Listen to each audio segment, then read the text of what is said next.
आभार व्यक्त करतो आहोत, कृतज्ञता व्यक्त करतो आहोत। जोरदार टाळ्या आपण वाजूया।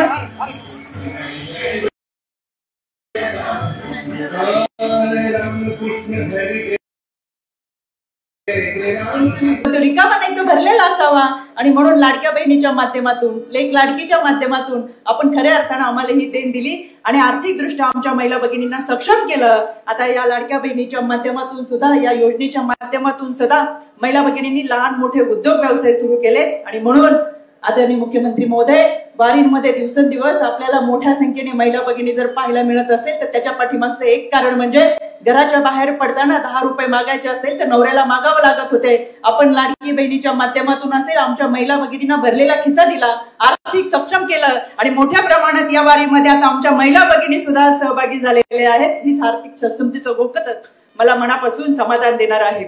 या वारीच्या निमित्तानं राज्य महिला आयोगाच्या वतीनं अतिशय उत्तम असे उपक्रम राबवले गेलेले आहेत। मी आपला फार वेळ घेत नाही, 2 मिनिटाची वेळ या निमित्तानं मला दिलेली आहे।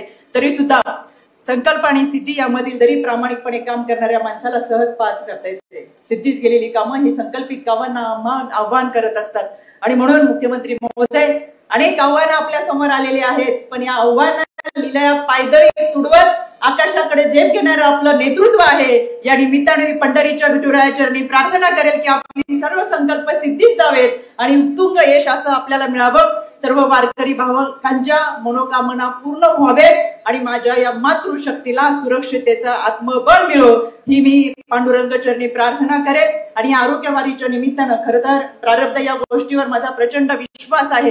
गेले अनेक दिवसापासून आदरणीय मुख्यमंत्री महोदय, मी आपली वेळ मागत होते, पण कदाचित पंढरीच्या विठुरायाच्या मनामध्ये असेल या आरोग्य वारीच्या समारोप समारंभामध्ये आपण आम्हाला वेळ द्यावा। इतक्या चांगल्या ठिकाणी, इतक्या चांगल्या कार्यक्रमामध्ये आपण आम्हाला या आरोग्य वारीच्या निमित्तानं वेळ दिला, आपले मी मनापासून आभार व्यक्त करते।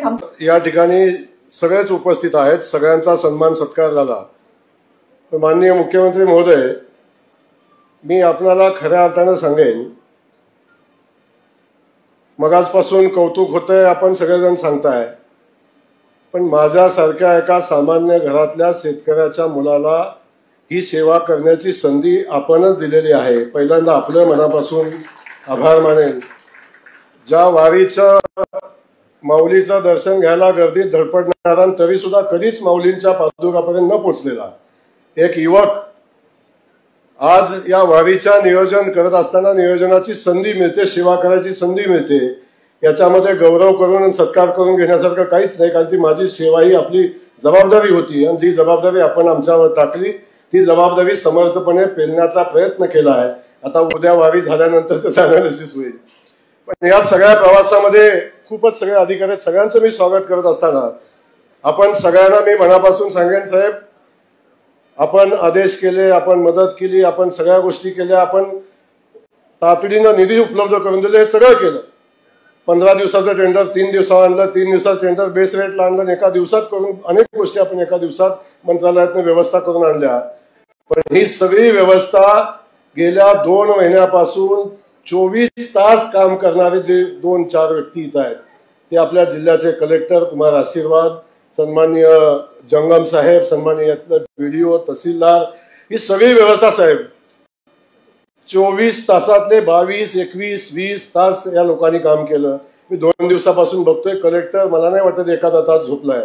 एवढी मनोभावी सेवा या सगळ्या मंडळींनी केली। या जोरदार टाळ्या या सगळ्या मंडळींच्यासाठी आपण सगळ्यांनी वाजवले पाहिजे, असे सगळेच सन्माननीय। आज आपण या ठिकाणी अनेक जणांचा सन्मान केला, वारीमध्ये सेवा दिली, वारीमध्ये अनेक लोकांची सेवा करत असताना वारकऱ्यांची सेवा केली।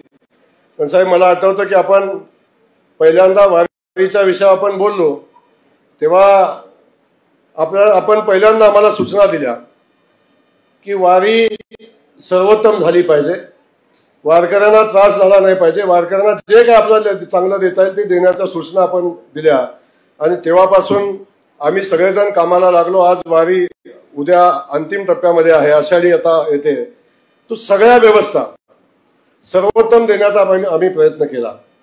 आणि आपण अनेक जण ऐकतोय की वारी आज नाही चालू आहे, वारी तर प्रत्येक वर्षी चालते आणि प्रत्येक वर्षी प्रत्येकाने सर्वोत्तम देण्याचा प्रयत्न केलेलाच आहे, प्रत्येकाने सेवा केलेली आहे।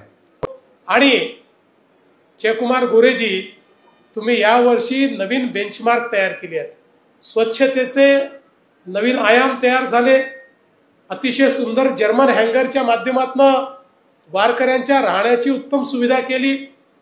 महिला वारकऱ्यांकरता स्वच्छतागृहासोबत स्नानगृहाची व्यवस्था तुम्ही उपलब्ध करून दिली. त्या ठिकाणी फूट मसाजर मशीन तुम्ही उपलब्ध करून दिल्या. जे जे करता येईल ते सगळं या ठिकाणी केलं आणि म्हणूनच यावेळेसचं वारीचं वेगळेपण हे आपल्याला पाहायला मिळतं आहे. शेवटी सेवा ही कधीच संपत नसते. सेवेचे नवीन उच्चांक आपल्याला गाठायचे असतात. त्यामुळे दरवर्षी आदल्या वर्षापेक्षा अधिक चांगलं काय करता येईल. मागच्या 2 वर्षामध्ये आपण बघितलं असेल, आपले उपमुख्यमंत्री माननीय एकनाथराव शिंदेजींनी देखील स्वतः लक्ष घालून वारीत काही नवीन संकल्पना आणल्या. त्या ठिकाणी मोठ्या प्रमाणात आरोग्याच्या संदर्भात चिकित्सा पद्धती उपलब्ध झाली पाहिजे हा प्रयत्न त्यांनी केला. त्यामुळे दरवर्षी अधिक चांगलं काय करता येईल हा आपला प्रयत्न आहे. पण यावर्षी जयकुमारजी, तुम्ही इतके मोठे बेंचमार्क सेट केलेले आहेत की आता तुमचा विक्रम हा पुढच्या वर्षी तुम्हालाच मोडावा लागेल आणि यापेक्षा अधिक चांगलं काय करता येईल, अधिक सेवा कशी करता येईल. कारण आपल्याला माहिती आहे, जवळपास बहुतांश वारकरी हे या ठिकाणी मुखदर्शन घेत असतात.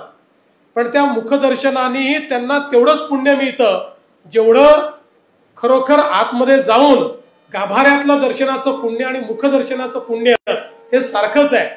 आणि हेच पुण्य आपल्याला जर इतर कुठे प्राप्त करून घ्यायचं असेल तर ते वारकऱ्यांच्या सेवेत आपल्याला मिळतं. आणि म्हणून तेच पुण्य प्राप्त करून घेण्याचं काम हे तुम्ही आणि या सगळ्या टीमने केलं. असंच उत्तरोत्तर तुम्ही करत राहावं अशा प्रकारची विनंती मी तुम्हाला करतो आणि तुमचं मनापासून या ठिकाणी अभिनंदन करतो. खरं म्हणजे ज्यावेळी वारीचं नियोजन होतं त्यावेळी मी जयकुमारजींना सांगितलं होतं की जयकुमारजी, चांगल्या प्रकारे आपल्याला हे नियोजन करायचं आहे. ही एक मोठी संधी असते की ज्यामध्ये आपण सेवा करू शकतो. त्यावेळेस मलाही कल्पना नव्हती की इतक्या चांगल्या पद्धतीनं ते याचं नियोजन करतील. आणि म्हणून मी त्यांचं मनापासून कौतुक करतो, अभिनंदन करतो, धन्यवाद देतो. आणि ज्या ज्या लोकांनी, आपल्याला अनेक लोकांची नावं या ठिकाणी घेता येणार नाही, कारण अगदी आमच्या सफाई कर्मचाऱ्यापासून तर आमच्या शेवटच्या अधिकाऱ्यापर्यंत प्रत्येक जण झटत असतो. आणि एक मनात भावना ठेवून की आमचं कर्तव्य आहे, आम्ही ही सेवा करतो, अशा पद्धतीनं हे सगळे झटत असतात. त्या सगळ्यांचं मनोभावे या ठिकाणी कौतुक करून, त्यांचं अभिनंदन करून, त्यांचे आभार मानून